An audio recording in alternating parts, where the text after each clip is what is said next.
விவரங்களோடு நமது சிறப்பு செய்தியாளர் ராம செல்வராஜ் இணைக்கிறார். ராம செல்வராஜ், நேற்று நள்ளிரவு 1:44 மணி அளவில் ஏவுகணை தாக்குதலை நடத்தியிருக்கிறது இந்தியா. தொடர்ந்து என்ன நடந்தது? இந்திய ராணுவம் தரப்புல என்ன விளக்கம் அளிக்கப்பட்டிருக்கு? ஜம்மு காஷ்மீரில் பகல்காமில் கடந்த ஏப்ரல் 22ஆம் தேதி தீவிரவாதிகள் நடத்திய தாக்குதலில் அப்பாவி மக்கள் 26 பேர் சுட்டுக் கொல்லப்பட்டனர். இந்த சம்பவம் நாடு முழுவதும் அதிர்வலைகளை ஏற்படுத்தியது.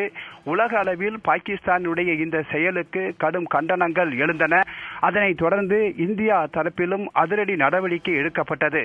இந்த சம்பவம் எதிரொலியாக இந்தியா பாகிஸ்தான் இடையே எந்நேரமும் போர் ஏற்படும் என்ற சூழல்தான் காணப்பட்டது. இதன் அறிகுறியாக நாடு முழுவதும் போர்க்கால ஒத்திகை நடத்தப்படும் என நேற்றைய தினம் ஒன்றிய அரசு அறிவித்தது.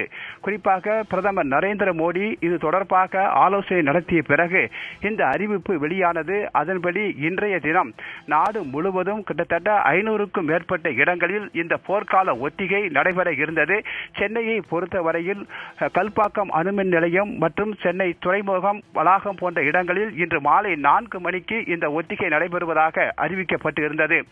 இந்த நிலையில்தான் அதிரடி திருப்பமாக இந்தியா பாகிஸ்தானுக்கு தக்க பதிலடி கொடுத்திருக்கிறது. நேற்று இரவு களமிறங்கிய இந்திய ராணுவம் ஆபரேஷன் சிந்தூர் என்ற பெயரில் ஏவுகணை மூலம் தாக்குதல் நடத்தியுள்ளது. பாகிஸ்தானில் 4 இடங்கள், பாகிஸ்தான் ஆக்கிரமிப்பு காஷ்மீரில் உள்ள முர்டிகே, பகவல்பூர், கோட்லி, முசாராபாத் உள்ளிட்ட 5 இடங்கள் என 9 தீவிரவாத முகாம்கள் மீது இந்திய விமானங்கள் அதிகாலை 1:44 மணிக்கு தாக்குதல் நடத்தியிருப்பதாக தகவல்கள் தெரிவிக்கின்றன.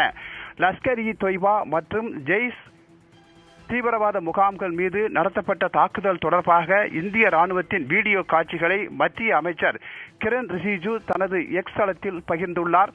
இது தொடர்பான தகவல்களும் தாக்குதல் தொடர்பான வீடியோ காட்சிகளும் தான் தற்போது நாடு முழுவதும் பரபரப்பை ஏற்படுத்தி இருக்கின்றன.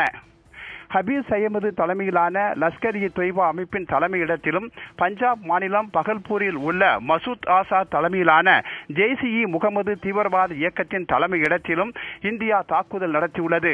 பாகிஸ்தான் ராணுவத்தின் மீது தாக்குதல் நடத்தவில்லை என்றும் மிகவும் கவனமாக திட்டமிட்டு தீவிரவாத முகாம்கள் மீது மட்டுமே தாக்குதல் நடத்தப்பட்டதாக பாதுகாப்புத்துறை அமைச்சகம் தெரிவித்துள்ளது. ஆபரேஷன் சிந்தூர் பதிலடி மூலம் பகல்காம் தீவிரவாத தாக்குதலுக்கு நீதி நிலைநாட்டப்பட்டுள்ளதாக ஜெய்ஹிந்த் என்று இந்திய ராணுவம் கூறியுள்ளது.